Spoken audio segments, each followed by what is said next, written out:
The following is a presentation of the Force Center podcast feed. From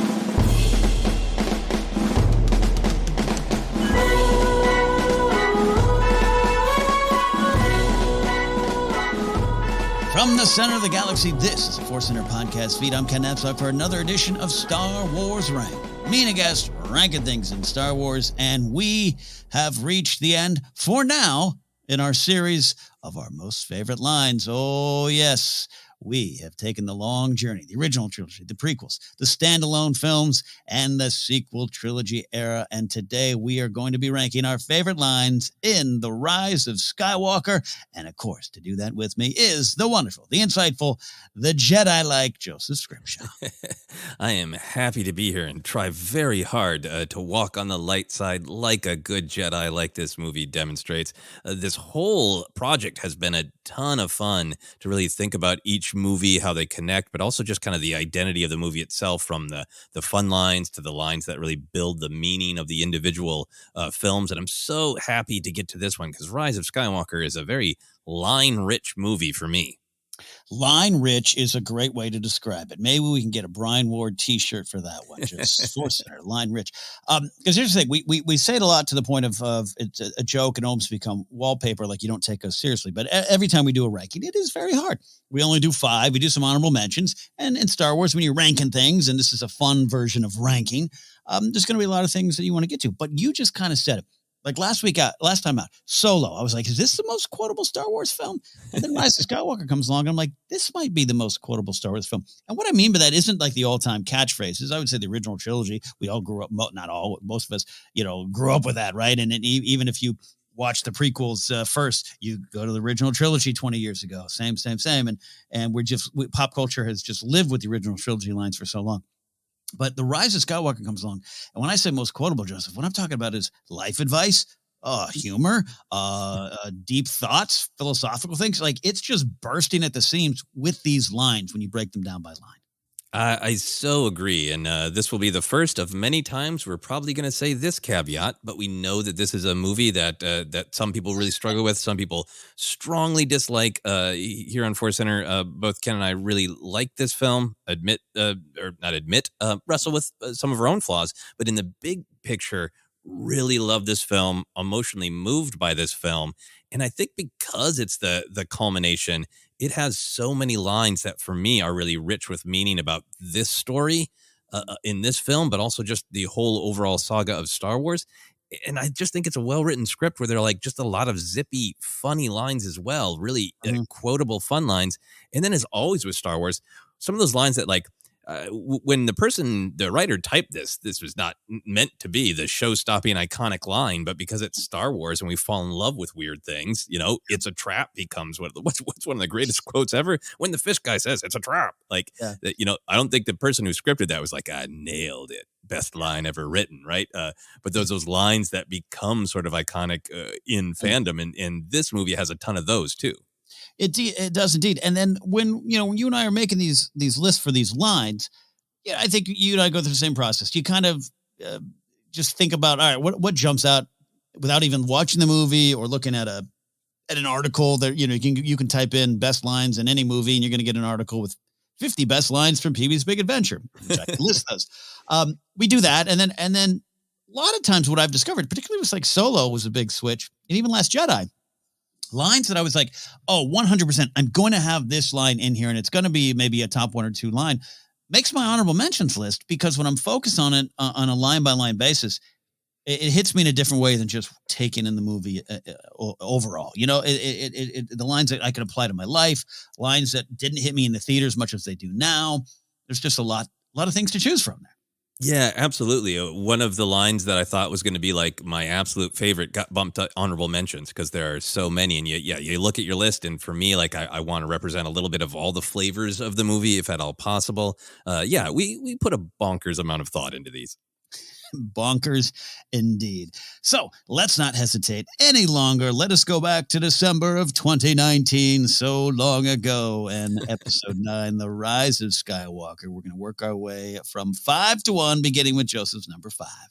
Yeah, my number 5 is from a character that you might know if you're a fan of Star Wars. It's Luke Skywalker. My initial list, I had one list that could have been all Luke Skywalker lines and one list that could have been all Sheev Palpatine lines. They were really competing to dominate my list, but I wanted to boil it down. Wanted to start with a line that I think about a lot, that means a lot to me, but I think just really captures a lot of what is going on in the sequel trilogy and this film in particular. And that is when Luke Skywalker says, 1,000 generations live in you now, but this is your fight. It has been, it just hit me like a ton of bricks from the trailer. I remember being in a hotel in Chicago for Star Wars Celebration and talking about this line in our reaction podcast. Yeah. You know, Speaks into a cell phone, I think.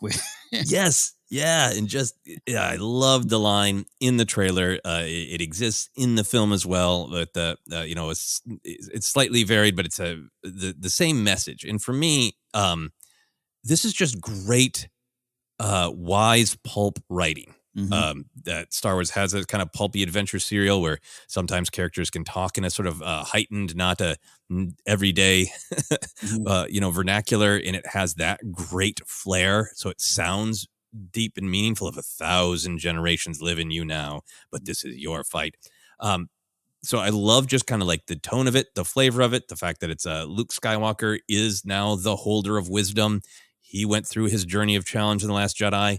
He has, through peace and purpose, passed into the Force, and now he has the clarity that he struggled with toward the end of his life, and it's all coming out in order to benefit Rey.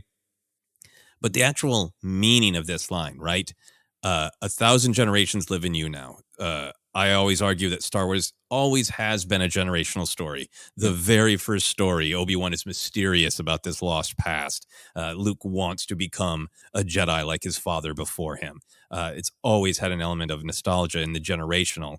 But the sequel trilogy to me is explicitly about how does the older generation that's been through a lot pass on the best of what they have to the present, and acknowledging, unlike Kylo's, angry kill the past attitude, that the past is real and we can learn from it. We can benefit from the best parts of it. All that big generational idea is in there, and 1,000 generations live in you now, but this is your fight.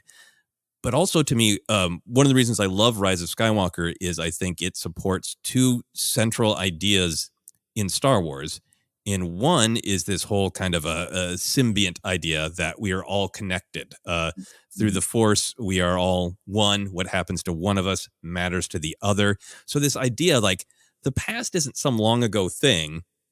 The people existed are connected to you. We're all connected. I get that sense from the 1,000 generations live in you. So there's a lot in Rise of Skywalker that is about the group and about everyone working together, everyone being connected. But then Star Wars, in this great morality play way that Lucas wanted to create for 12-year-olds, also always says, but you matter as an individual. If everybody matters, you matter. And your individual choices absolutely matter. And the ball is going to be passed at different points, and you're going to have these choices all through your life of, in little ways and in big ways. Do you want to choose the light or the dark? And the fact that what Luke is saying is reality is generational. We are all connected, but right now in this moment, it's on you, kid. Your choices matter as an individual. This is big, and I got to tell you, I lost the bet. I thought this was going to be at least your one or two, which this list is going to get really exciting. I love this line. I love everything about what you're saying here, because this is both so much about Rey, right? So much about Rey and her story, and not to immediately go to a grumpy spot, but sometimes when I'm arguing, and I did it this past weekend at a bar after a trivia event, arguing with some people about what the film's trying to tell us, and there's a lot of great what ifs about what if this had happened in the movie, what if this, and da-da-da-da. But anytime someone suggests that there should have been an army of Force ghosts emerging to fight alongside Rey, I'm always like, that's not her. That's not the story. That's not her. This is her story. And this line is that big, giant billboard above it all. about her story, but also, again, tying to what you're talking about, that is so true about Star Wars: A New Hope. Generational change, passing on what you've learned, the struggles in doing that, the pain for the mentor as you get passed by your student, the problems with students going around. All of it is generational, such at the core of it. And this line just, for episode 9, summarizes so well just what a lot of the previous 8 films had been about. Yeah, absolutely. You've gone through this journey, Ray, of trying to figure out, kind of who the New Hope is. Is it Luke returning? Is it Kylo Ren turning back to light and becoming Ben Solo? And toward the end of Last Jedi, she sort of accepts the mantle, and now she's struggling. She's running into the same kind of situations that Luke does, that Luke knows Jedi run into, of doubting yourself, of what if I use my power in the wrong way and actually hurt people instead of help them. And he's just going like, hey, learn from my mistakes, kid.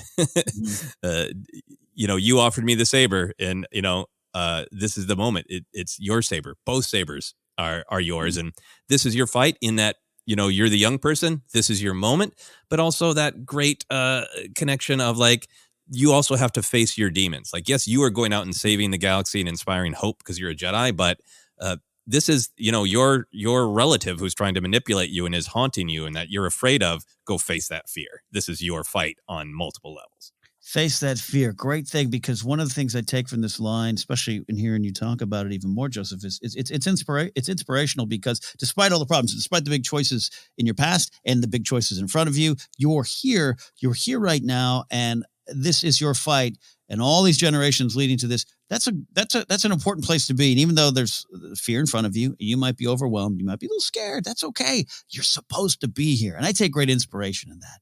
You are been placed right here at this moment. This is your moment. And I think that can be a good energy behind taking a first step forward. Yeah. I said a lot about this line, but it could also just be boiled down into, we taught you how to ride a bike, but you got to pedal now. So it's also got, that directness to it as well. So that's my number 5, Luke Skywalker's great advice. Well, that's a great way to start this list. Honestly, really, it was like, oh, I'm sure that's going to be Joseph's number 1. I'm wrong about that. We're going to go to my number 5 here, and we are going to a line that, man, it's just kind of crazy that this came about, that we even have it. There's a little tragedy behind that, of course, with the passing of Carrie Fisher, but we have General Leia, Princess Leia, in the film. And I think they took some of that dialogue, some of the unused clips from episode 7, and they worked it in really well. I know it's maybe not perfect for everyone. I understand that. But I think it's amazing to me that we have some of these lines and the way they worked. And one of the ones I love is, Rey's going through a lot of the stuff. She's not hearing those voices of the Jedi that came before. She's struggling, and she's got a lot of feelings going around there.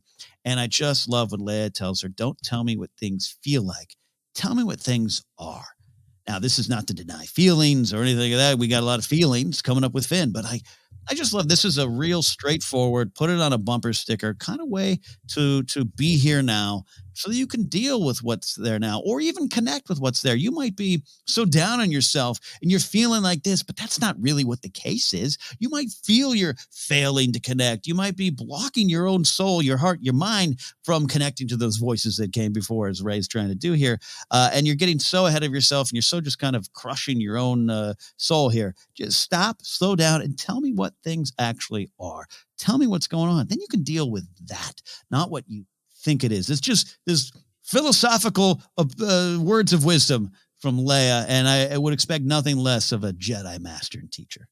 Yeah, absolutely. I so agree with you about, obviously, it is a tragedy that, Carrie Fisher was not there to act these moments with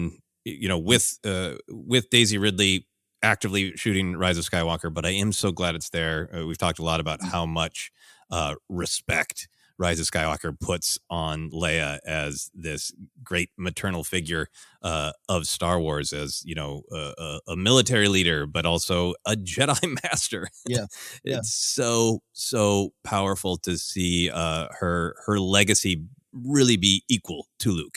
This is the story of the Skywalker twins, and to see her be able to pass this legacy and all this great wisdom and experience of having gone through something so similar, of having to wrestle with her past and her legacy, and being able to pass that on to Rey. I think the quote is, "Don't tell me what things look like. Tell me what they are." Yeah. Just it was verifying that because I make mistakes on this one. Yeah, I love your analysis of it. I think it really ties into, when she's later saying, "Rey, never be afraid of who you are." It is great life advice. It's very, to me, Kenobi like of, what point of view are you clinging to? Are you seeing things a certain way and then you're not allowing yourself to kind of imagine Right. that it might be something else? And it relates so much to, I think, what Rey goes through of the bad guys in this movie try to tell her that things look a certain way, so that's the truth. She is related to Palpatine, so she has his power. She's destined for the dark side. That's what things look like, so that's what they are. And what they actually are when you watch Rey's actions is, she gets mad and she hurts some friends accidentally along the way. But you watch her, what they actually are. Her actions are always kindness, reaching out to the Vexus, reaching out to Dio, being worried about her friends. It relates to the journey that Rey is going to go on. Yeah, absolutely. Yeah. And thanks for catch. I copy and pasted, I think, the wrong words in there.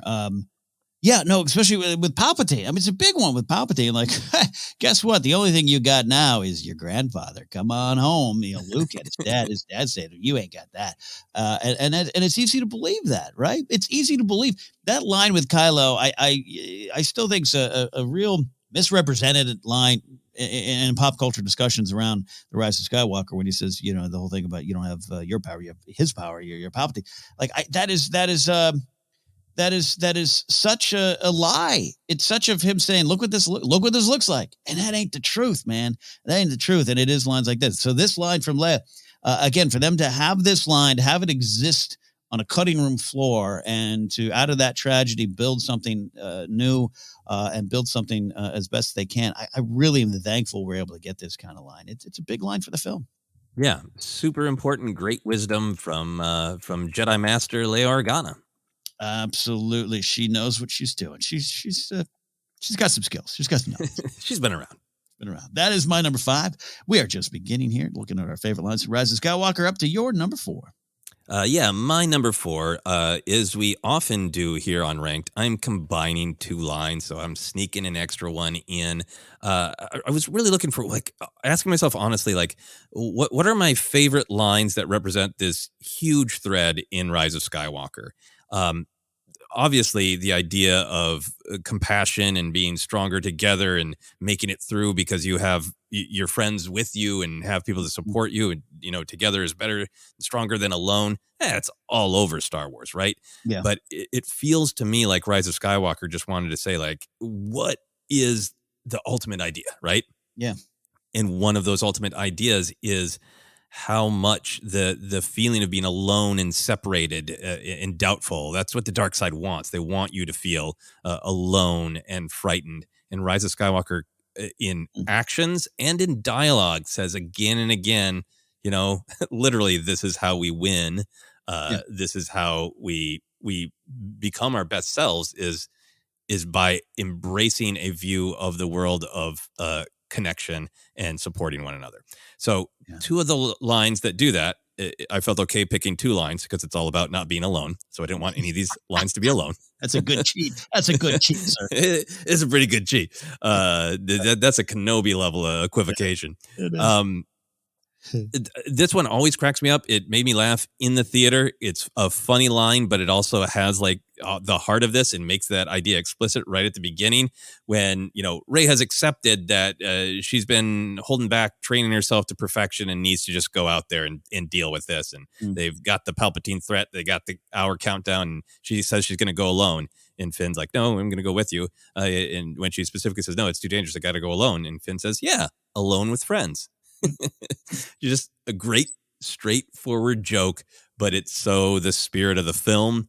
Yeah. It's also the spirit of who Finn has become. Finn throughout the trilogy has been a kind person, a caring person, spends, Force Awakens and a lot of Last Jedi committed to Rey because of the connection they made. But that commitment has now expanded to he is absolutely committed to this resistance and committed to this family often the character who's literally physically bringing people together, making them hold hands Mm-hmm. and hug. So the idea that this comes from him is also, it tells us so much about Finn in this moment.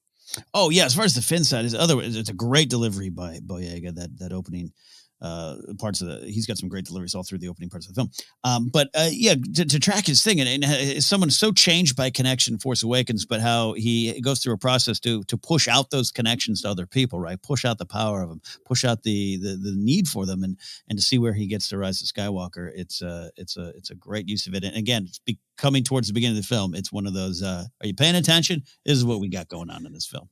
Yeah, feel free to dislike it. Feel free to say it doesn't work for you, but the film is trying to really be like, this is what's at stake. This is the world perspective we're supporting. And that continues throughout the film, of course, and goes to one of my other very favorite lines. I know this is up there for you as well, Ken. There are so many lines that literally have the word alone in them. Yes. But there's this, of course, great moment where Rey pushes past her fear. The worst thing that she could imagine is happening. It seems she's lost Ben. She's on the floor. Sidious, Palpatine, evil are winning. The lightning is cracking through her friends that she brought there. And instead of giving in to fear and despair, she reaches out one more time, trying to connect with the Jedi of the past with that great phrase of "be with me, be with me." And we get all those great message of the Jedi encouraging her to stand and to fight. But the one that hits me in the gut every time is Yoda saying, "Alone, never have you been." Mm-hmm. I think there's a couple moments in Rise of Skywalker that just they make me feel through the characters, through the story, really emotionally remember when I have felt at my lowest and have felt like I am alone and there's no one out there who can support me or would support me or cares, right? And the lines and the moments come across with this just wave of relief when you're reminded that you're not actually alone. And there's something in Frank Oz's, he's done a million Yoda lines, but this delivery is right there. And I think it also speaks to this entire journey that Rey is on. She has always wanted connection. So for Yoda to say, not only are you not alone right now, but when you were fighting so hard on Jakku, you weren't alone then either. You know, that's the nature of the galaxy. We're all connected. You're never alone. This is very high on my list too. And it's one of those things that if I was just off the top of my head, say, here are my favorite lines from Rise of Skywalker, maybe in a bar conversation or whatever, I don't know if this would make it. Like, it wouldn't pop in my head as much. But I got to tell you, you're talking about that kind of emotional gut punch. I always say, Rise of Skywalker kind of made me cry like 6 or 7 specific points in the film, right? Like, especially in the early viewings. This is one of them. And it's everything you're saying. Because it is not to get super cheesy, but it is the look behind you. You only see one set of footprints, right? I was carrying you the whole time.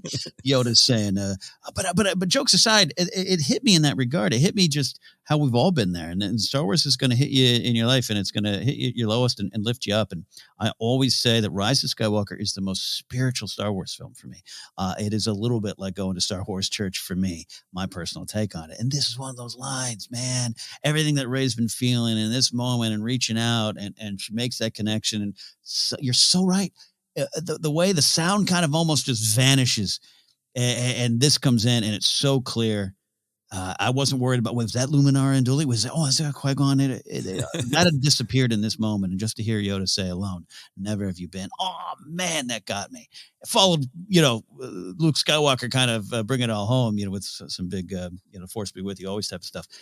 But this even set that up for me. And it's such a big, it just means everything, man. When she was alone on Jakku, the connections were already there. We just had to step forward and find them. I always say Star Wars is reminding you that the journey you want, you've already begun it. You're already on it. Yeah. Keep going forward. Yeah, that's a great insight. So, out of the many alone quotes, we're going to be, I'm sure, talking about more. Those are the two that really resonate with me. Yes. And very good Obi-Wan rule bending, and very much accepted here. Star Wars ranked. Excellent. So those two are my number 4. All right, my number 4 is staying with Finn there, and it is a line that it's grown with me, and it's grown a lot around our discussions of Rise of Skywalker here in Force Center, or just we've gotten some great questions about this on Force Center News and Cues, and it's just kind of, this line's kind of climbed up the charts with a bullet here. And it is Finn saying, a feeling, an instinct. The Force brought us here. It's real. I wasn't sure then, but I am now. Of course, talking to Jana, all the stuff going on there. And this means a lot for me as a Finn fan, and his journey that is present in all 3 of the films, going back to the Tuanul village on Jakku, which is one of the questions you and I recently answered, of just does this undercut his choice there? No, I think it only emboldens the choice that he made and didn't quite know how to go forward. He gets this feeling that this isn't right. I'm not supposed to be here. I'm supposed to do some other things. And he doesn't become a hero then and now. He runs away, and he keeps running away until he gets that connection with Poe, that connection with Rey, and it builds from there. And this is going to this idea that I have of just, you are on your journey. You are on your journey. And he looks to this Force thing, this Force brought us here. It's real, but just how all along the way, he just wasn't sure. He was just going on instinct, going by his nature, which was heading towards the light, but always dancing with turning around and facing the dark. And the dark's not the Sith. It's not the First Order. It's not the dark side. He's clearly run away from that stuff. But his dark side was not doing anything, running away, doing what Maz said he was doing, coward's eyes, so to speak there. And I just love that he chose, even though he wasn't fully aware of the big plan, he chose to overcome all that along the way, and in a journey, like step-by-step fashion. And for Finn to just have this big declaration now, I wasn't sure then. I just did these things that just had a feeling to it. I didn't quite know, but I know now. I know that I've done the right thing. I know I'm where I need to be. And now you are all where you need to be, because you followed that feeling too. It's pretty powerful stuff from Finn. And I love John Boyega. I love everything about his experience, the good and the bad, that we should learn from and grow from as Star Wars fans, but also celebrate. And this is one of the things I absolutely celebrate about him as Finn. Yeah, absolutely. I'm so glad you highlighted this line. I really, really love it. He knocks it out of the park. There is just that there's peace and purpose in his delivery, right? Mm-hmm. It's not like everything's going to be okay, but he feels like, I'm on the path. I feel like I have these instincts to head in the right direction. And now I trust that those instincts are real and that they matter, and that I'm going to lean into them. I believe in them, Mm-hmm. It's such a conviction. I think it's got this great relationship with a lot of stuff in Force Awakens, from, the look that Kylo gives him after he hasn't fired, to the great, what was at the time to me just an amazing comedy moment of Han discovering that Finn has no idea what he's doing on Starkiller Base, and Finn covering by going, "We'll use the Force." And Han Solo's great line of, "That's not how the Force works." Like, but now you can kind of look at that line and have some fun with it, of like, his instinct was to just follow instincts, and he would find his way through, but at the time it's like, Force, what's that? Nobody said anything about that in our training, whatever.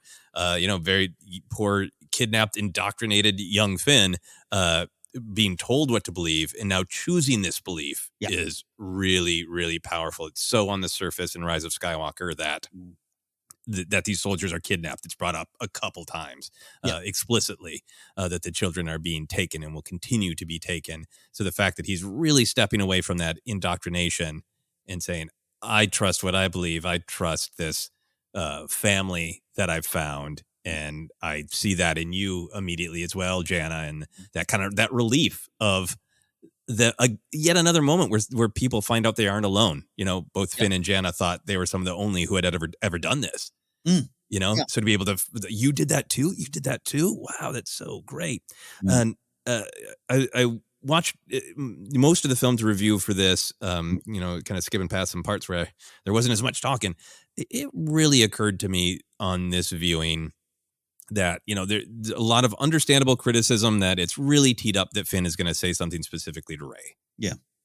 And this really feels like, to me, like, this is when he says it, right? Yeah. This is when he really Rey probably senses it. They have a conversation off screen, but this is it, right? This is what he wants to say, of like, I've found my path. I am one with the Force. 100%. Yeah, and we can have the discussion some other time. If should he have said it to Ray? I maybe, sure. I don't know. I'm not dismissive of that critique. I'm just like Me neither. Yeah, it is this. Yeah, right. But it is this moment, and it's also clear. And I remember I think between my first and second viewing, you had pointed out the fact that when he's arguing with Poe, and he's just kind of like, I understand. Leia sees it, I see it, and basically, I get what she's saying. That's a Force thing for me, and so the answer's there, and I think the answer's right in this moment. Yeah, I think it's a valid criticism to go, was that teed up too hard without payoff? But for me, this is the payoff. This is what's in Finn's heart. Yeah, absolutely. Absolutely. Wow, we are just rolling here. We are up to now your number 3. My number 3 is it's the shortest line I've ever had. I really wanted to think about how there's so many moments in Rise of Skywalker that to me are the partner of all of these lessons of togetherness, but that personal choice still matters. And there are definitely a lot of lines about where characters are deciding what they are going to do, who they are going to be. And I ended up going with a line that kind of represents that to me, but I might be stretching a little bit. I'll be honest. And that line is "Ow" from Ben Solo. I think there's such power in the choice that Kylo makes. It is so easy for him to just cling to fear and anger. We get this wonderful clarity that he's had this pull to the light, the whole time that he talks about in Force Awakens. He can't bring himself to fire on his mother in the Last Jedi. Right. That the thing holding him back is he thinks he can't turn around. He thinks his mom won't accept him. The choices he makes, the revelation of the connection with Rey, the great scene with his dad, and he makes this really important and difficult choice. And the reason that Al kind of highlights it for me is it's a moment full of such humanity and flavor, and vulnerability, right? Like, the dark side in a way is armor, right? Like it's very literal with Kylo playing with, is he just a child in a mask? Is he just cosplaying it? Vader needs his armor to live. Is he just cosplaying it? But in real life, anger to me can be like armor, right? Of like, totally.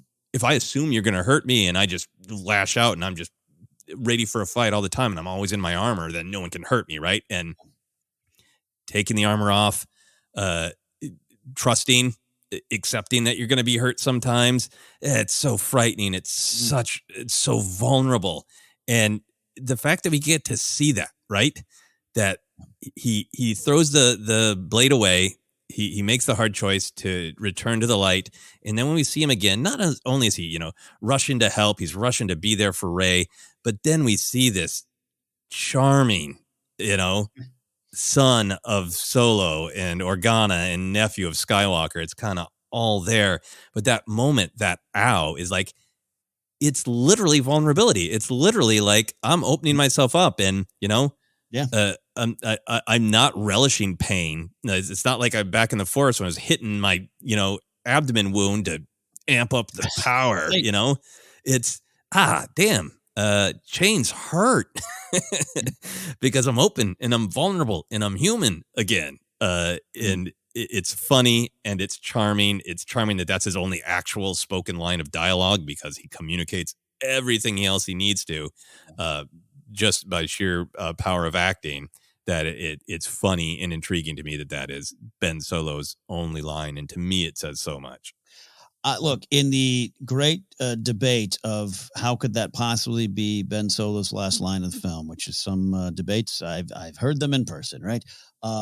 I think you've just stated the case for why that really works. I really do. I think it does mean everything you're talking about because he's showing up in his like pants and an undershirt when the undershirt has a hole in it.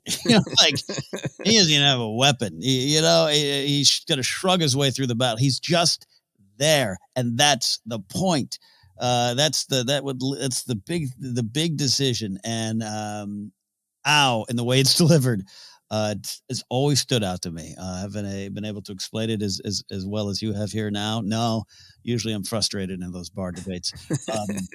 But this is it, man. That's the case. It is ultimate vulnerability. And that's what he does. He is giving up himself in so many ways to be here and to put it all away. And in a film series that you're so right. If from the beginning, what's the first thing we really say? Poe. Lord Santek is telling him this isn't who you really are. And Poe's like, I can't hear you in this mess. Like all that stuff on, like everything. It's like, it's an issue from the word go. And here he is at the end, completely exposed and completely willing to experience any kind of pain for the greater good. It's a powerful decision for Ben Solo. Yeah. Yeah. And as many people have pointed out, just really tapping into, a specific kind of Harrison Ford charm, right? Like, obviously Han Solo, but this is, it's, like, where doesn't, damn it, Indy, show me where it doesn't hurt, right? Like that charming guy who doesn't have a great plan, yeah. but he's going to do the one he has and he's going to get bruised doing it. It's all there. Yes, it's very Indy-like. That's a great pull. You could see him just leaping for some cup of something from an angel or something.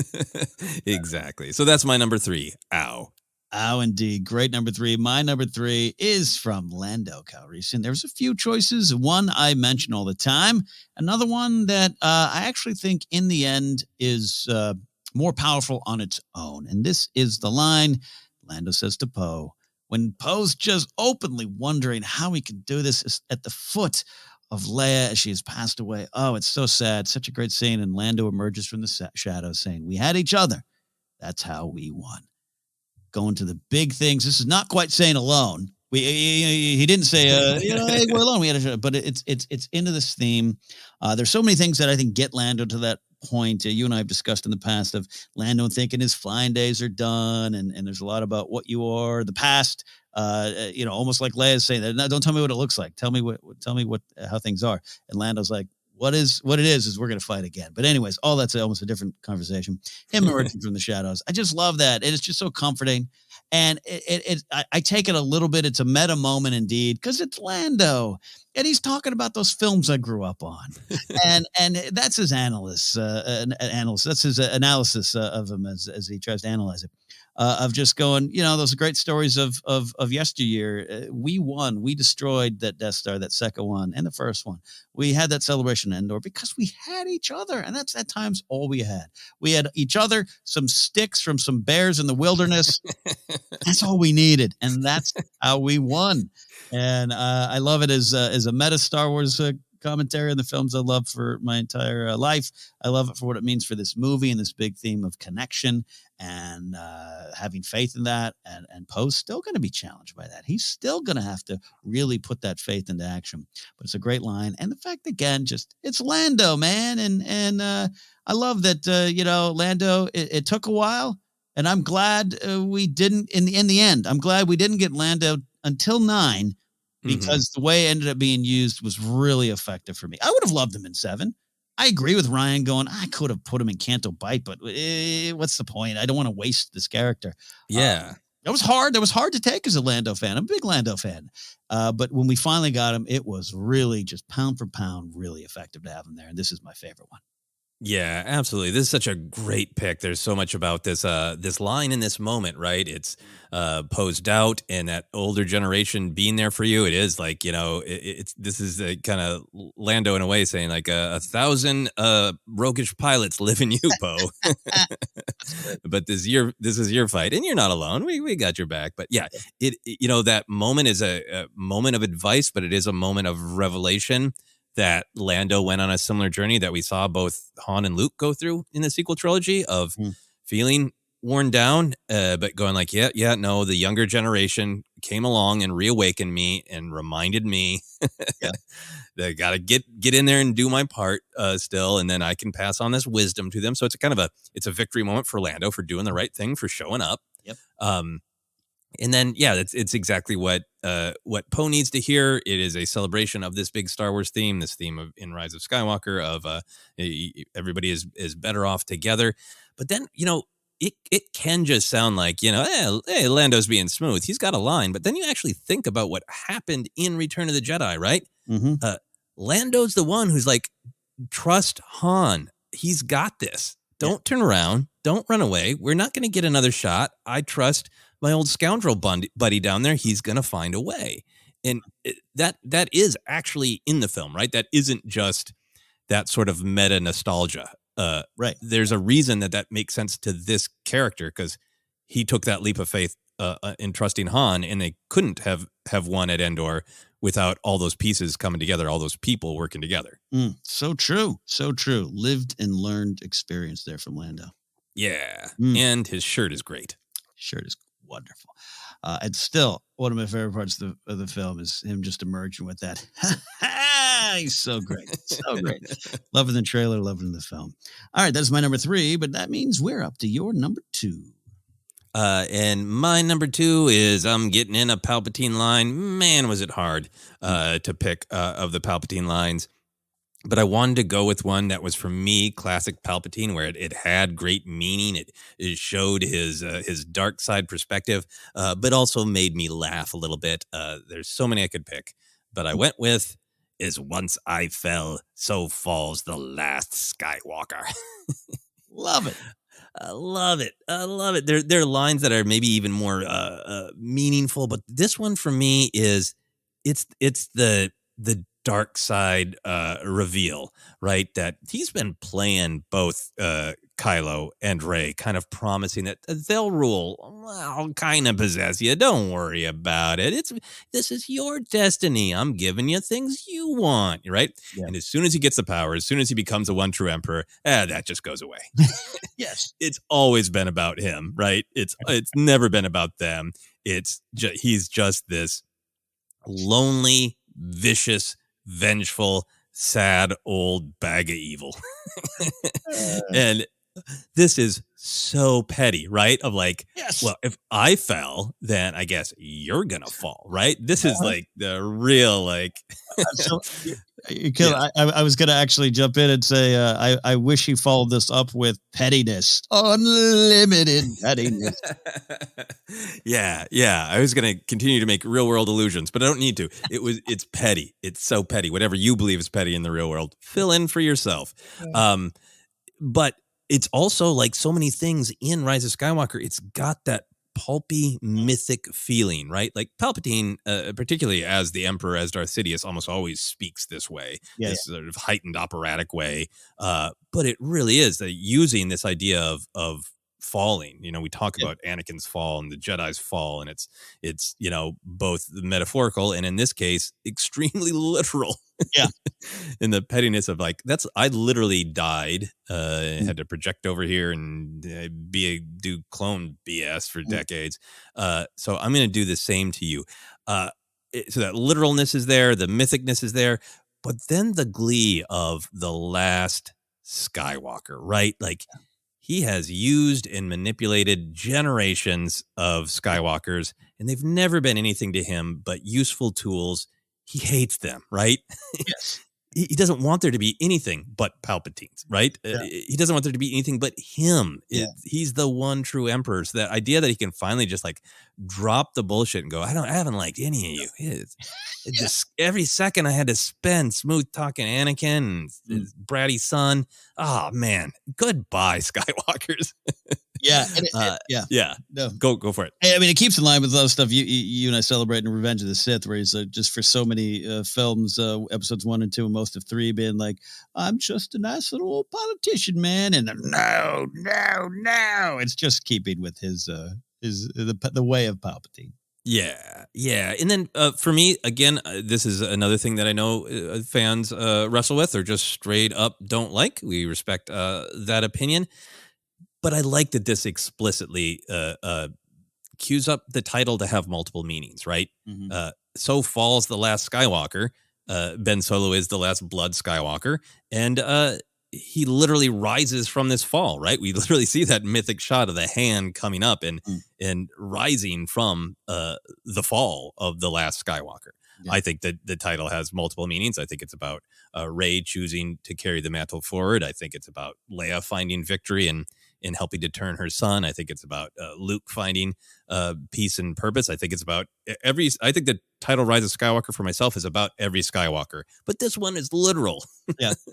The baddest of bad guys threw the last blood Skywalker down a hole, and still there was a rise of Skywalker. Yeah. Yeah, and my final thought is I love that you selected this one because I'm right there with you on just having Ian McDiarmid back. He's always going to bring a gothic villain kind of melodrama vaudevillian, use any description you want. But in Exegol itself, from beginning to end of this film, is just wonderfully, deliciously over the top. It is to the pit of Hades. It is the Valley of Darkness. It's all these things, and to have him just the way the phrasing of it, as I once fell, that's exactly what I would want out of a villain down there in the pit, and it works so well on that level too. Exactly. Like all the great Palpatine lines, very meaningful while also just full bore eating the scenery, not chewing it, just chowing down on the scenery. Jumping around. Yeah. Great number two. We are up to my number two choice for my favorite line in Rise of Skywalker. And it's absolutely one I've talked about before. I'm going to just kind of put the spotlight on it here and try to understand why this one got me more than anything, Joseph.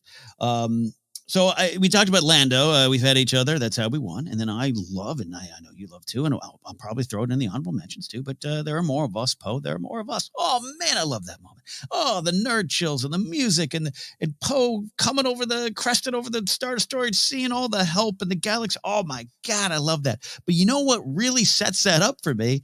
It's Admiral Francis Griss. As a Star Wars name for you, saying to Legion General Pride, when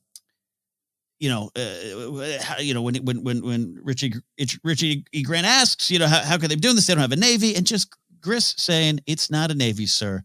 It's just people. Now, I could now connect it to, we love talking about the connection to episode 1 and Shmi and Anakin saying, Mom, you said people don't help anybody. And it's this connection, all these big themes, all these kind of things. That's all there, and it's all into the line. But Joseph, I sat in the theater, and it was like the second time. This was a cool beat the first time I saw it. There was something about the second time, and just all the themes in the story present for me. And you and I and your wife Sarah, my fiance Grace, and Mark Ellis, we all saw it at El Capitan together. And then we snuck across the street to have a pizza lunch by ourselves, and you and Sarah went on to discuss it more. And all those discussions after my first viewing to the second just opened myself up, opened up my heart to this line, to this revelation, and just the power of what I was about to witness. You know what I mean? What was going on during this entire sequence, I should say. Because we got the great Lando thing, there are more of us and all that kind of stuff. But with this line just really just drove it home to me that this is what I was witnessing. It's just the people of the galaxy rising up to help each other and fight the great evil one last and hopefully final time. We'll see if that sticks, but it works here because and this speaks to one of the victory on Endor, and then 18 months later on Jakku, if you want to include that in the story, which you should, it's canon. But that victory, the Galactic Civil War victory, was and it needed to be such a militaristic and political victory. That's what had to happen. That's why I love the raddest line of Rogue One. But then evil returns, and evil returns because people let it return on a small basis, right? And that's a lot of the bloodline plot line of the books. And so the people needed to rise up and do this victory. And to me, I've always stated this whole thing kind of makes Leia's victory because it's her story. The rebellion is her story. That's from George himself, right? You got the goofballs running around, but Leia's got the rebellion. The goofballs being Luke and Han. It's a paraphrasing George a little bit. But this is that too. It's the complete victory of Leia and the rebellion, the resistance, and the people of the galaxy. And man, it still will make me cry if I'm not careful. No, I'm right there with you. I think the 1-2 punch of this thematic idea when, Rey reaches out and finds that support from the Jedi, and that she has never been alone. And this is the galactic version of that, the actual physical galaxy version of that. There's so many things about this line that are great. For me, I really love that it is this idea that, the story really could have been, there's this other faction, right? This one is, Naboo has been building up its army, but they're afraid. You go get Naboo, right? But the fact that it is just people across the galaxy, and that Sidious's attempt at this, talked about a lot in the film, of just fear. Don't rise up because there aren't enough of you. This is the Sith flame is going to burn. There's nothing you can do about it. And this is such a hopeful moment of talking about how hard it is to push past that fear and go like, yes, individually we'll be swatted down like flies. Individually, it is absolutely hopeless. But if we can get past that fear and work on this together, we can actually make a difference. We can make an overwhelming difference, right? Palpatine wins so often by making people feel like they have no hope. And when you talk about this being Leia's victory, this is one of the things that makes me feel like, for whatever behind the scenes thing of who came up with who changed whatever, for me, the ideas of the sequel trilogy are so strong that Leia knows, I need Luke for a spark of hope. We took out the Starkiller base, but there's just a few of us left. We need to survive as a spark. Holdo puts it into words that Poe picks up of, we need to be the spark that will light the fire.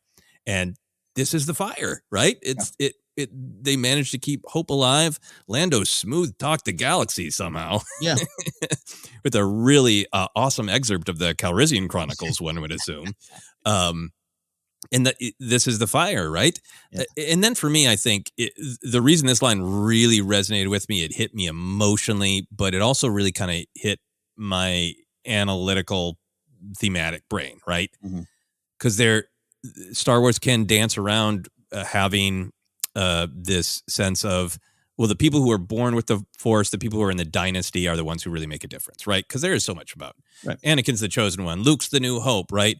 But if you really break down what's in the films, there's always this thread that everybody matters and everybody's contribution matters, and oftentimes the Force wielders are helping, but they're also dealing with their own stuff. Yeah.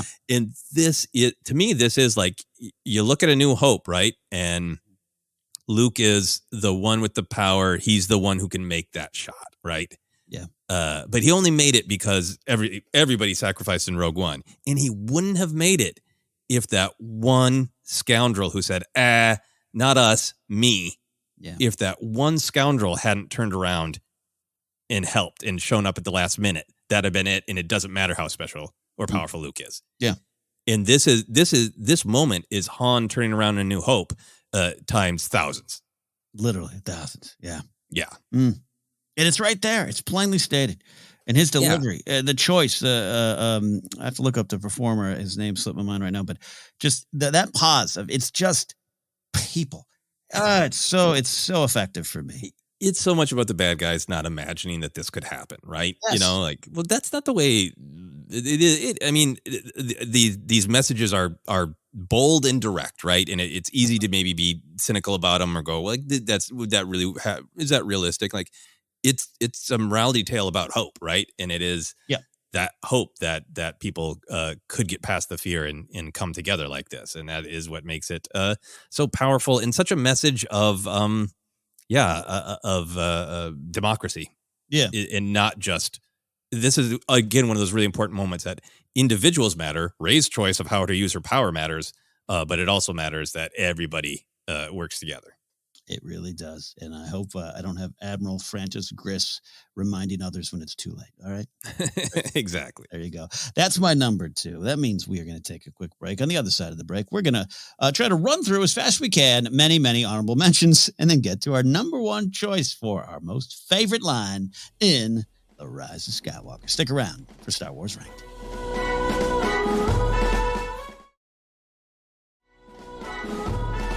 Welcome back to Star Wars Ranked, episode 136 in an ongoing series and the end of our sub-series on our favorite lines from each film. We are looking at The Rise of Skywalker. We're taking a deep dive. There's a lot of choices that didn't quite make the list. Joseph, run me through a few of yours. Yeah, here are a few. So the first one is the one that it kind of broke my heart to not include it, but it got edged out.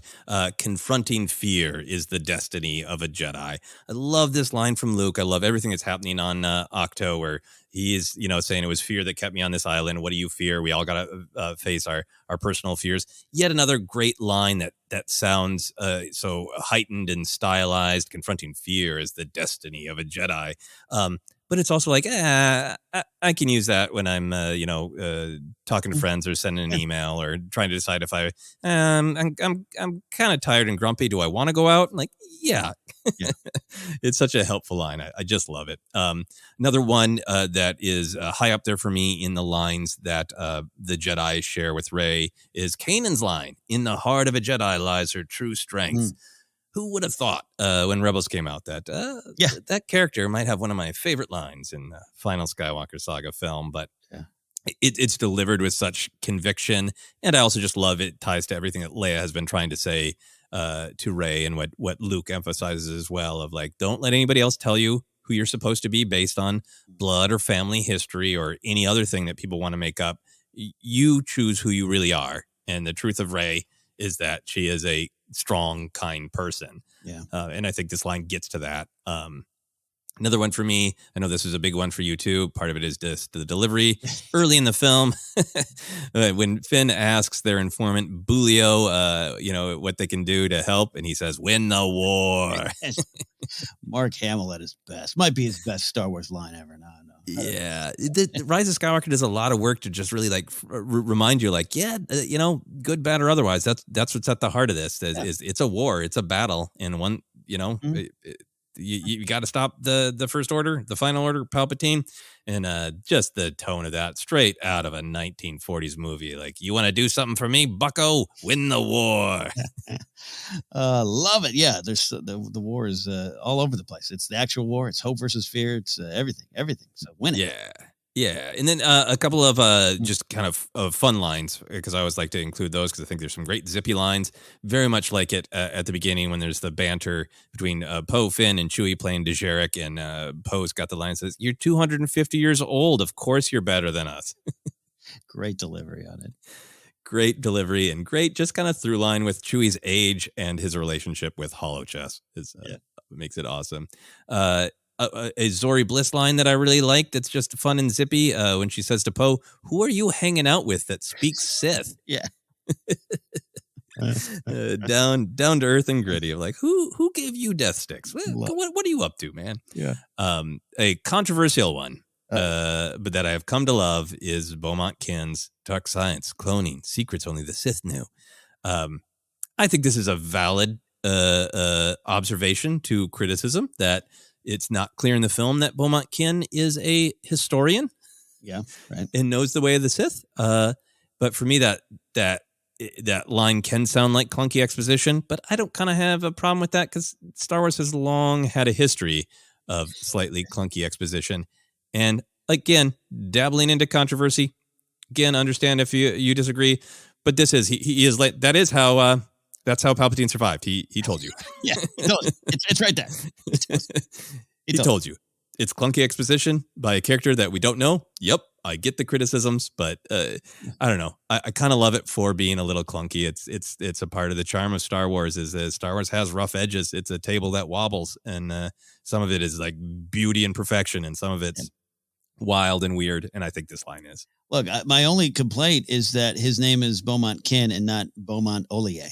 And that he was a long distant relative of Captain Exposition. That's the only thing. Other than that, I'm right there with you. I know, we could discuss all day how it was executed, but literally when people are like, I don't even know how Palpatine came back. Like, no, Beaumont Kin told you. It's right in the film. You just didn't pay attention. Yeah, I understand. Some people need more details, want more details, distracted by the lack of them, but Beaumont was trying to be there for you. He was trying. So that's a few of mine. Do you want me to kick it back to you? Yeah, absolutely. Again, tough. I mentioned before, but there are more of us, Poe. There are more of us. Love that line. Fist pumping moment indeed. Talking about over-the-top Palpatine lines. I just adore, and it's a weird thing to say about any Palpatine line, but you and I always have this weird tension, right? We were talking Palpatine. We just love Palpatine. We also want him to die and lose every war he's in. But I love when he's talking to Kylo in the beginning. There's so many lines, but just him saying, "I've died before. Again, you might not like anything about him being back. That delivery is just, man, it's sweet, sweet villainous, you know? It's so great. Every once in a while, Palpatine has one of these lines that it almost sounds like he's holding back a burp. Yeah. And this line came out instead. He's I killed you. I killed Snoke. I'll kill you. And I've died before. Takes you on a little ride, and I love it. Yeah, we're talking about connection and leadership and all this stuff going on with Poe, but I just love when he has the moment of great advice, great truth, great clarity. We're not alone. Good people will fight if we lead them. Hey, that's great, man. Love that. It is. Yeah. It's like the spark will become a fire if we keep going. Another Palpatine line, long have I waited, and now you're coming together is your undoing. Now, this was in one of the trailers, I believe, and just kind of set the tone for what was coming in terms of the theme, which you and I always say, like a lot of the Star Wars marketing, it's not lying to you. It's telling you what's kind of coming. And this was one we discussed then, and it's just so clear. And how what you can view as a strength, your connection, your coming together, overcoming this fear to no longer be alone, and how you think that's your strength, and the enemy's trying to tell you it's your weakness. This is a pretty big line. I could have maybe included a top 5, but I don't want to always include Palpatine lines. You can avoid it. I know you struggle with that too. We could always just do best Palpatine villain moments, but. Man, I just love the delivery, and I love the meaning behind it. It's a big one. It is a big one, and it's from the trailer, but it really works. It ends up working well with the dyad thing very much. Where you two think this connection is some great strength, but it's a vulnerability. Absolutely love that you included the trailer version. I love the one that's in the film too. Of long have I waited for my grandchild to come home. Yep. You liar. Yep. Absolutely. Anyway. And then I'll get back to you, but this the flip side of that is I do love Leia. Another one I probably could have included in my top 5, but Rey, never be afraid of who you are. That's just kind of everything, and we know what she's about to learn, and Leia knows that, and that's kind of the point of just never be afraid of who you are, because you're not that name. That's not what I know what it looks like, but that's not who you are, and it's a big line. Yeah, it's so great coming from, Leia Organa, who had to wrestle with all these different, meanings to her identity, different legacies from Padme to Anakin to, Bail and Brea and all these things, the twin sister of Jedi Knight Luke Skywalker. And I love that it's just this great all-encompassing wisdom to, like, there's going to be some things about your past that are going to be hard, but don't be afraid of that. And then also, like, just look at who you are. Look at how you handle other people. That's who you are, and don't be afraid to really look at who you are, because you're going to be pleasantly surprised, Ray. Yeah, you draw strength from it when you need to. So that's some of mine. A couple more left, but what do you have to close out your honor? Yeah, we talk about this one a lot. It's very close to getting into my top 5. It's just such a great comedy line. It says so much about Threepio. But when they fall into the sands in Pisana, and Poe is calling out for Rey and Finn, and Threepio says, "You didn't say my name, sir, but I'm all right." It's one of the great comedy lines. We've talked about it recently, so I don't need to belabor it. A line that I like from both Poe and Threepio that I'm always distracted by some of the other lines in the scene, and I really wanted to highlight how funny this is when Threepio is saying that he can't actually mechanically speak the Sith lines. And Poe has this great Threepio zinger of, "So you're telling us the one time we need you to talk, you can't." Perfectly funny, great frustrated Poe line by itself. But then Threepio quietly says, "Irony, sir." It's so wonderful and self-aware, isn't it? It really is. Threepio's been, I don't know, he's been doing some droid yoga. He's been, I don't know what he's listening to some therapy, holopods. I don't know what it is, but he's really getting in touch with himself in this film, and I love it. I'm right there with you. I love that beat. Yeah, 2 more for me. Hux, love Hux. I love his line. "I don't care if you win. I need Kylo Ren to lose." Such a great perspective for me. It's the inverse of Rose's great line in Last Jedi of that's how we're going to win, not by fighting what we hate, but saving what we love. And to me, it is so believable. I know some people think, like, Hux is diehard, all in First Order. Why would he ever think that? And this is the truth. It's not for him about the ideology. Ultimately, it's about his personal power, his personal experience. And Kylo Ren has been throwing him around like a rag doll and just abusing him. And so all he cares about is that what he hates dies, what he hates loses. And I love hearing that perspective. It makes so much sense to me. No, I love that line. I actually really do. Could I have taken more Hux in this film? I absolutely could have, but I totally could have. But I love this moment. I love what it says about his choice. It's not a heroic choice. The why of your action is important in Star Wars, and this is it. This is the dark side personified. This is that power grab personified. And that great speech on Starkiller Base, on which we stand, meant nothing because it just was about him and his power. Yep, exactly. Final one for me is a great Rey line when she has healed Kylo after stabbing him.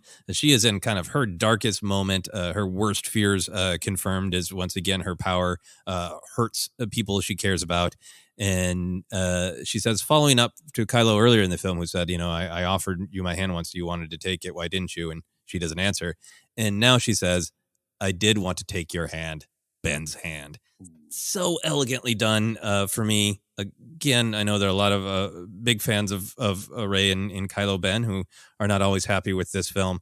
But for me, this is so great to say, like, I see who you are. I know that you don't want to be wrapped up in anger and fear. I have seen, this charming person who gets past the fear and lets the light in. And that's the person that I wanted to be with.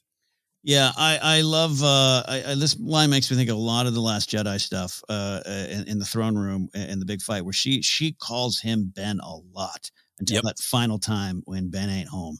And I think for a brief second, there's some Ben there. There's mostly Kylo, but yeah, this line makes me think about that a lot.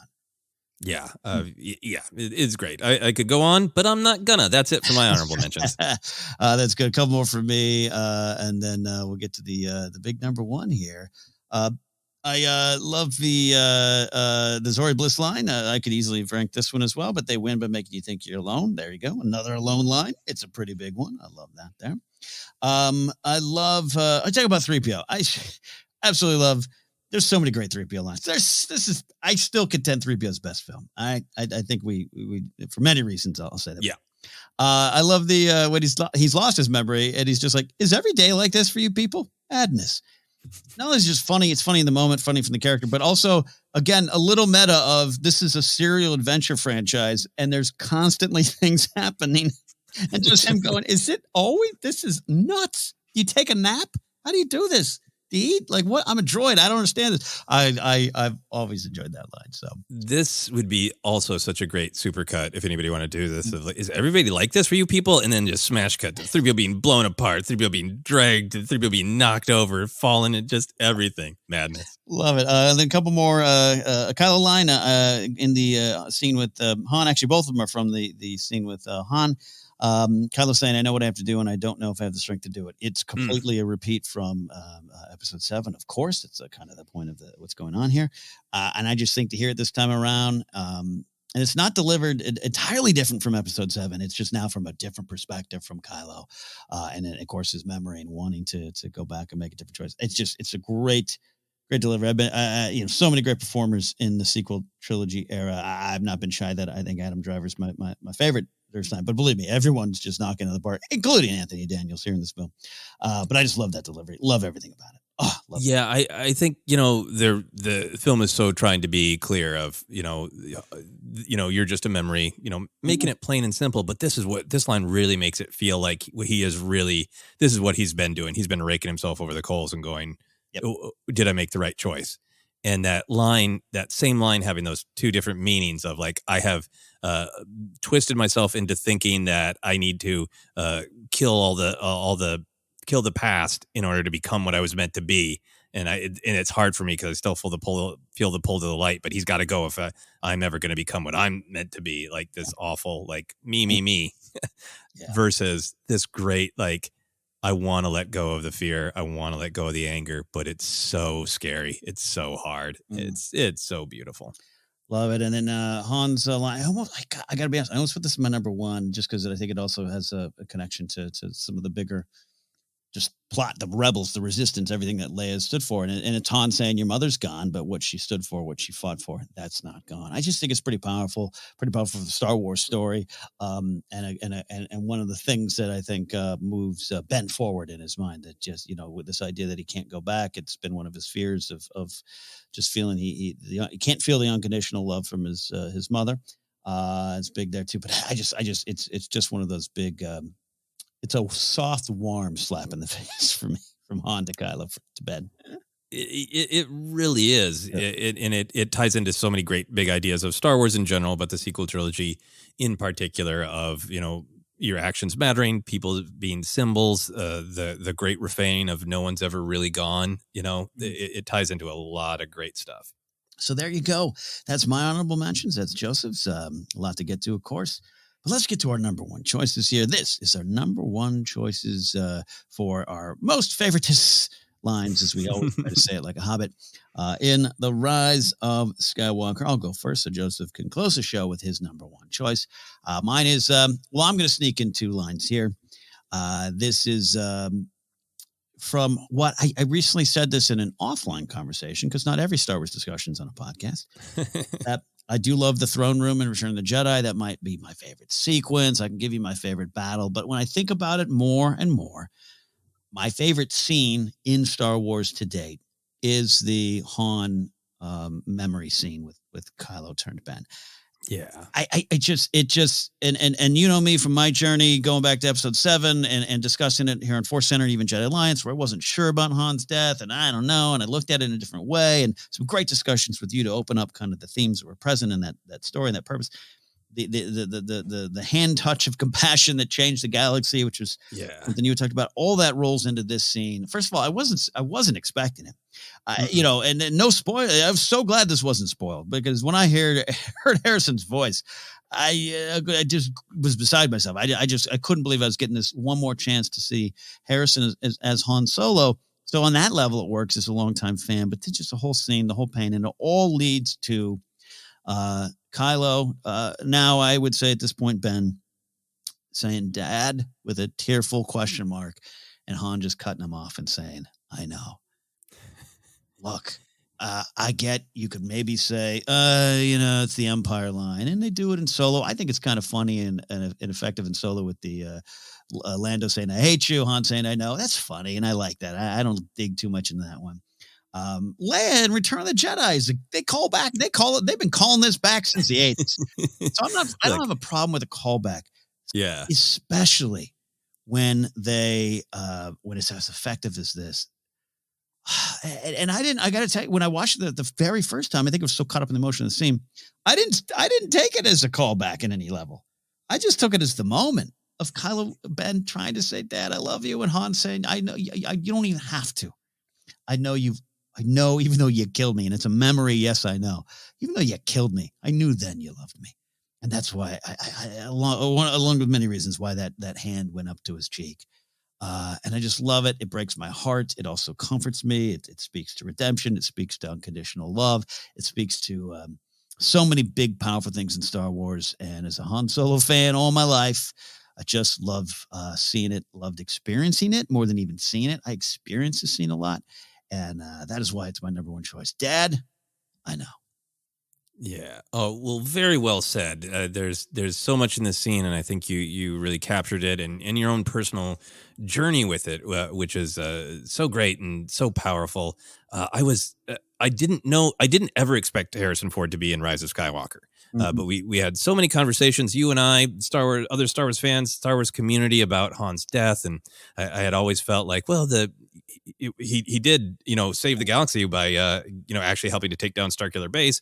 But the bigger thing is him facing his greatest fear of this sort of emotional intimacy and walking out there to face his son. And yeah, he couldn't turn his son then, but even after his son did this awful thing, that hand goes up and says, "I love you no matter what," and it makes Han Solo, this guy who is not too sure about emotions, connections. I do it now, but it doesn't make me comfortable. And like earlier in Force Awakens, you're like, I wouldn't pay you much. I wouldn't be nice to you. Like, yeah. He's already building in like, I'm inviting you to do something with me, and I'm already pre-warning you that it's going to make me uncomfortable, right? Yeah. Emotion's his biggest enemy, and he triumphs over them by touching his son's cheek, and even in that dark moment. So I had hoped so much that moment would pay off, but I didn't think that it would be as direct as this. To have him physically appear, to have Ben Kylo revisit that memory, to have the cheek touch. And by the time we got to this moment of Dad, this was a moment for me. There are a couple in Rise of Skywalker where it feels to me not like callback or not. It feels like this huge, beautiful piece of music finishing, and you can tell measures ahead of time. I can't even sing. I'm tone deaf, and I can still hear when the note's going to come home, right? When it's going to resolve. And I had such great emotion being like, I can hear that note coming. Yep. I literally said in my own head, say it. Do it. Oh, wait, wrong. Do it. Because I wanted this note to come home, because it's a genuine connection, right? Of like this memory being like, these were probably the best moments of their relationship, when they connected on the fact that it was hard for them to express their emotions. And it's such, even in memory form, it's such a gift for Han to be like, I know it's hard for you to say the mushy things. It's hard for me too. So I'll let you off the hook, kid. I'll do it for you. I'll do it for you. I know. You don't have to say it out loud. I know, kid. Yeah. And I knew then, Yeah. Oh, it's so beautiful. Yeah. Gets me every time. It does. So that is my number one choice. But we're not done. Joseph, what is your number one choice for your favorite line in The Rise of Skywalker? Oh, I could have gone so many places, but I decided to go somewhere controversial. But not because it's controversial, except that people have the different opinions. But I went here because for me, as a Star Wars fan, it is honestly the most powerful line in the film. There are people who really don't like it. If you're listening and you don't like it, I really hear that. I really get that. I respect your perspective, but I'm just going to share mine. And it is the interchange right at the end of the film. We start with the old woman with the Itobi. And once again, it's this line that is not everyday speech. It sounds kind of like it, but it's heightened. It's mythic. There's been no one for so long, right? Yeah. I have always loved that line because, yeah, you can imagine she's a neighbor. She lives somewhere near here, and that's that old haunted place where right. Bad things happen, right? Yeah. Now Rey's visiting it, and for me, Rey is visiting it as she's walking through that dining room where Luke had, which she didn't have, right. Which is parents who loved her. She's connecting it. She's trying to move on and respect the past and become something new at the same time. And here this old woman comes and with this line that can be literal of like, nobody's lived in this burned out place for a long time, right? But there's been no one for so long. That's about hope, right? That's about, the Jedi haven't been running around in the galaxy inspiring people for so long. That's not literally what the old woman means, right? But the spirit of it is there. There's been no one for so long. And then asks, who are you? And obviously in this connection to the earlier scene with Nambi Gima at the Aki Aki Festival, she says, I'm Rey. The old woman asks Rey who? And this is for me the other moment, much like the I Know, where it is the power of it is you as an audience member could maybe sing that final note yourself because you feel it. Right, You feel it coming, and the culmination is the satisfaction, right? Mm-hmm. We get that great moment where Rey looks off and sees the force spirits of Luke and Leia, looking at her with that support and that pride, and then she says the line, Rey Skywalker, with such pride and conviction, and to me, just like a sense of arriving home. Yeah. And for me, what I just really love about this film is, and Rey's whole journey is, I do understand a lot of different perspectives, but for me, the character of Rey is set up as somebody who wants to find her place in all of this. She wants to know who she is on every level. She wants, more than anything, connection. She is strong and independent. She is made that way by Jakku. She doesn't need anyone to hold her hand, as she explicitly tells Finn. Right. She is a strong individual. So what she craves is family, connection, belonging. And for me, this declaration that she makes, it is another way to summarize those big themes of everybody matters and the individual matters, right? She wants to be a part of the bigger picture. She wants to be a part of something. She finds this family, Luke and Leia, who have been through a similar trauma, who have been, allegedly by their blood, they should be someone they're not, but they have overcome that. They have made the choice of who they want to be. And they have developed this honest relationship with Rey, and they have helped her become who she wants to be. So there's that connection part, but then there's that real individual part of this is her journey throughout this film. Different people try to tell her who she is and who she's going to be. Luke and Leia always lay it out to her as, you decide. Who do you think you are? Who do you want to be? The bad guys tell her who she is, period. But these, wonderful supportive figures, the heroes of the galaxy, tell Rey, you decide for yourself. And so for me, this is such a moment about her deciding who she wants to be. She wants what she's always wanted. She wants belonging. She wants to be a Jedi. She wants to fight for the light. She wants to be something larger. She wants to learn from the past and bring it into the future. And the best way to do that is by her personal choice, with the elders' approval, to take up this mantle and become a part of this legacy. Your Honor, the defense rests.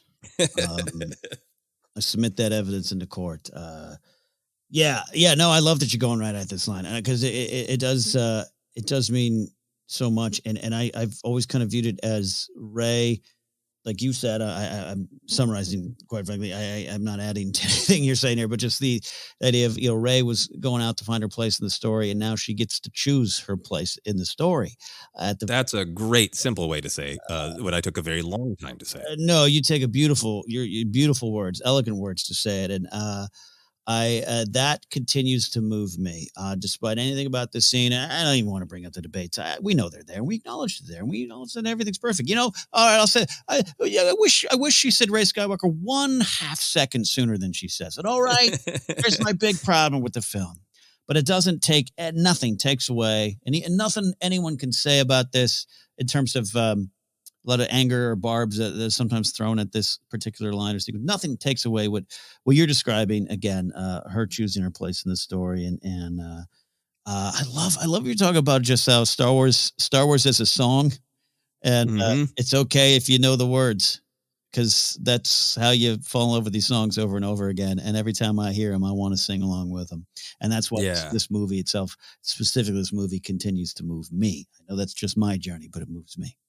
Yeah, and I think a part of the reason that this moves me is because it feels like my relationship with the films. Obviously, I'm a very different person than Rey Skywalker, but it connects so directly to Luke Skywalker. I thought he was a myth, right? Like, in the real world, we grow up with these characters as myths and inspirations, and maybe we can try to learn from their failures and live up to their victories. And this idea that, I've been running around in playgrounds and on comedy stages pretending to be a Skywalker for my whole life, in this kind of great, beautiful in-world story where somebody else can take up that mantle and carry it forward. It feels very validating to the journey that I've gone on with Star Wars. And I think my final thought on this, Ken, is, the Rise of Skywalker works for me because it really lays itself bare. It's it leaves itself open to realistic critiques or cynicism or accurate jokes of, like, isn't that last line a knock joke? Like, Rey who? Fine, great, valid. Right. It opens itself up to to realism, to cynicism, but it's just got this huge beating heart of hope of saying, like, but what if we push past the fear? What if we push past the cynicism? What if we did work together? And for me, I that's what I wanted to do with picking this as my favorite, because there's a part of me that goes like, there's so much debate about this. And like, you know what? I'm gonna take the lesson of the film. Yeah.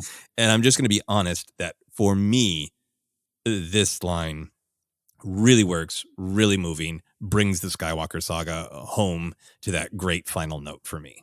It's a song I keep wanting to sing, and I hope we get to sing a whole lot more of it. Well said indeed. Great line, great choice, brave choice, but no doubt that what moves you about this line, I think, moves other people as well. So happy to support you sharing that wonderful line. Great choice, great list. Man, we did it. We did it, Joseph. We did the hardest one to rank for us. We had so many I have honorables to the honorables, not honorables. Yeah, absolutely. A ton of great lines. This has been such a fun journey to go on. So thank you for hosting us here on Rank to go through all these lines and have this fun way of looking at the films. Well, I'll tell you what, the Force led us here because we were kind of not scrambling in a bad way, but just like, we got to get some ranks. Hey, what if we rank the New Hope lines? That sounds great. Boom. Here we are doing all 9 films. The Force reminded us. It was a feeling we had. We were already on our journey to rank all these lines. So happy to do that. Thank you, sir. Hey, we're the Force Center Podcast. You can find us on Twitter at Force Center Pod. We're on Instagram, YouTube as well. Podcast is also on Facebook if you want to like us there at Force Center Podcast. You can get an Audible book, an audio book on us if you want to by going to audibletrial.com/Force Center. We have merch at tpublic.com/user/Force Center. Podcast is available in a lot of different spots. Just search and you'll find us. If we're not there, let us know. We'll try to get to that location. Also, you can support us directly if you choose at patreon.com/Force Center. From there, you can get access to our Discord server where great conversations from wonderful Force Center friends happens every single day. You can follow me at Ken Napzok or go to my website, kennapzok.com, for information on all the things I do. Just where can they go for you and your accomplishments? I don't know about accomplishments, but you can watch me bumble around the world on social media. You can check out Twitter, Instagram, TikTok. My handle on all those places is at Joseph Scrimshaw. And then for all my other comedy adventures, past, present, and future, you can find those all on my website at josephscrimshaw.com. Wonderful. Do it, my friends. That is it. What will we rank next? What series is coming? We're going to find out. But Star Wars is big. We've done it. We've ranked all the lines from all the movies. That is it for this week, my friend. Star Wars has been ranked.